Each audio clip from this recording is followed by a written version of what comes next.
to our generation that after everything that has been delivered to us, we are still the same. If the lives of John Wesley didn't have encyclopedia, they didn't have commentaries in the Bible, they didn't have anything, they didn't have a tablet, they didn't have a search engine. Today you play a search engine, every scripture you need comes. They didn't have. How did they manage to preach Genesis to Revelation? And these people with such depravity still encountered God. Today we still talk of their testimonies, we still share their encounters. Their encounters is our faith. What is wrong with us? John Wesley didn't have a car, he was riding on a horse, but he will preach in 8 different places in a day. You have a car, you are still late for church. How do we explain this? And you think God will come the way he came in their time? No. Those times they didn't have instruments, yet they wrote songs that today we still sing. What is wrong with us? Who bewitched us that today we come to church, and the beauty of coming to church is just like that? We just come, and the moment we close, we talk and we leave. Where is the God? Where is that God that they encountered and their lives were changed forever? Where is that God? Is it not the same God that interpreted Mene Tekel to Daniel? Is it not the same? Where is that God? In the middle of the sea, Apostle Paul will rise up and say, the Lord's angel visited me and told me. In the middle of the sea, God was visiting people. We are in air conditioned rooms, he's not coming. What is wrong with us? Because we have chosen not to meet him. We have dishonored him. We don't love him anymore. We don't care for him anymore. He's not our focus anymore. We have only enjoyed coming to church and calling ourselves names. My pastor is Apostle this, my pastor is Reverend this. That is all. And yet we can't have the testimonies of old. What a sad generation. We go to Google, get some informations and run back. What a joke. We don't even know how to worship. We don't even know how to praise him. We don't have a message. We don't have an encounter. There is nothing like that. I don't want to deceive you. What your destiny needs is God. We have the things of God and we have God. We have been manipulated with the things of God for so long. There are deeper realms, and that is him. There are people saying, if this is true, then God should show himself to me. I want to see God. No, he won't come. The people he shows himself to were different from us. And if I see an encounter, if I see an angel, then I will know. You know he won't come. Angels don't appear to people like us. Bitter people like us. Unexpected people like us. Whereas we are coming to church and what we wear is more important to us than the God we are coming to meet. Angels don't appear to such people. Search through your Bible. Daniel was in fasting, without food, without water. Then an angel appeared. This church knows how, and we know what we are looking for with God. We know we want to see the magnificence of him. But let's ask ourselves, who are we? The people that saw the miracles we want to see today, let's compare ourselves to them. Today I was reading some of the prayer quotes of Moody, D.L. Moody, and I was shaking. You read books of Tozer, you shake. You shake. These were also Christians. At a point in time, Catherine Coleman didn't know the number of days she was fasting. You want to be a woman, your name will last beyond. Yesterday I was telling some people, there are people who die, but they lose their names before they die. Their names die before they die. And there are some people who die, but their names refuse to die. You want to be a person whom your name and your works will live beyond you. It's not this kind of life. You come to church and you don't even know who you have come before. It doesn't work like that. People of God, stop being deceived. It doesn't work like that. You want to have encounter, it doesn't come with just a man declaring to you, angels will come. No. How positioned are you? What is your heartbeat?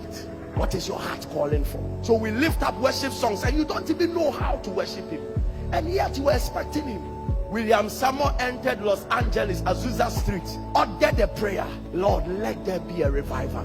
For weeks, people will come to church praying for revival. You can't try that in Ghana. You have to lead them to pray for things and not God. Don't try that in Ghana. Your church will be empty, because people are not looking for God, they are looking for the things of God. But the things of God has killed many people. The things of God has taken people to hell. The things of God has crushed many people. It is God that takes you to the end. Do you know Judas was part of those who were given anointing to go and cast out devils and raise the dead?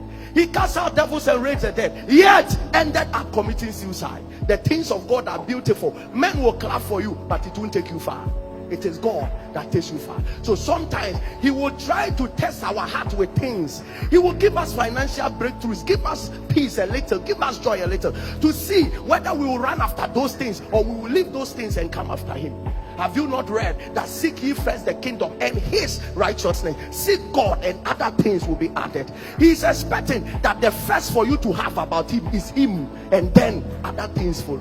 And this is the kind of church we have today. People come to church and they're expecting other things, and yet they don't see the track record that the people that go for God get many things. They don't even pray for the things we pray for.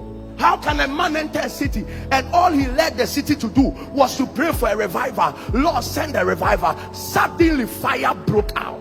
What are we looking for as a church? Can't we see that is why God is not coming? Why are we saying we are serving him yet our problems are multiplying? Can't we see we are getting something wrong? But who is there to say the truth? Who is there to come out? And even if we preach the truth, who will accept it?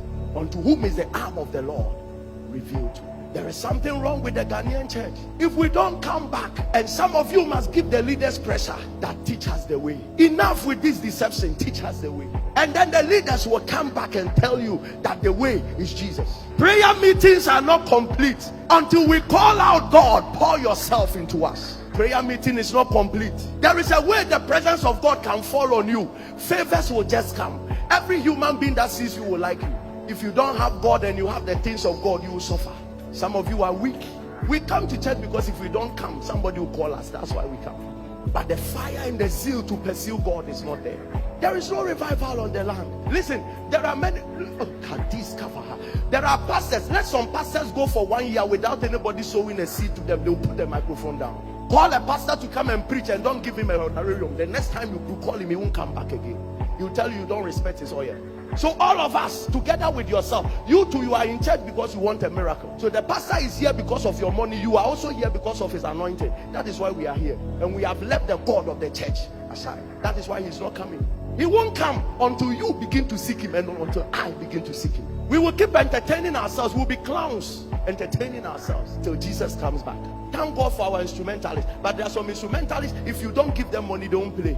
So the reason why we are serving God, there are some singers, if you don't give them money, they don't sing. What a joke.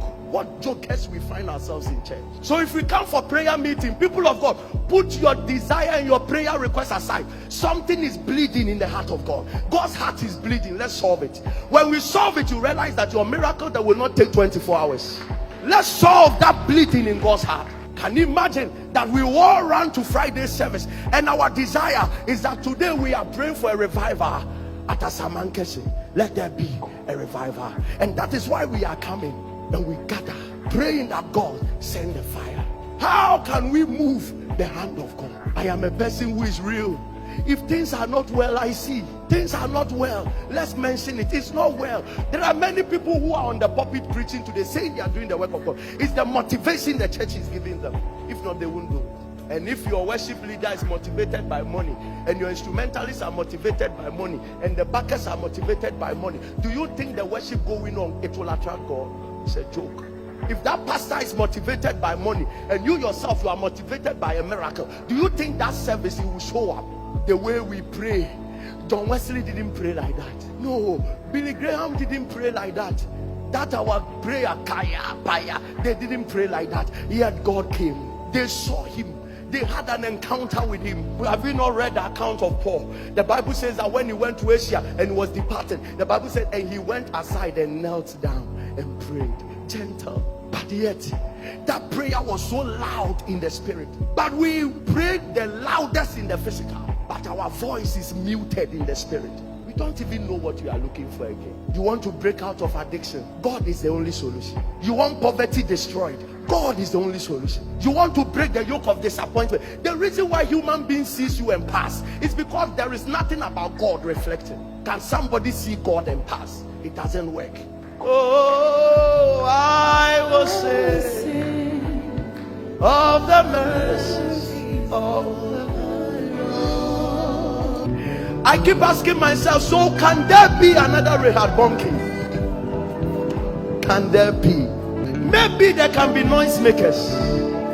Can there be kingdom billionaires one more time? The way we are fighting common titan, can God really trust us with billions? The way this generation, common tithe 10%. The way the church is fighting the leaders, can God trust us? Except that people genuinely go before him, that Lord, you are all. The hour we find ourselves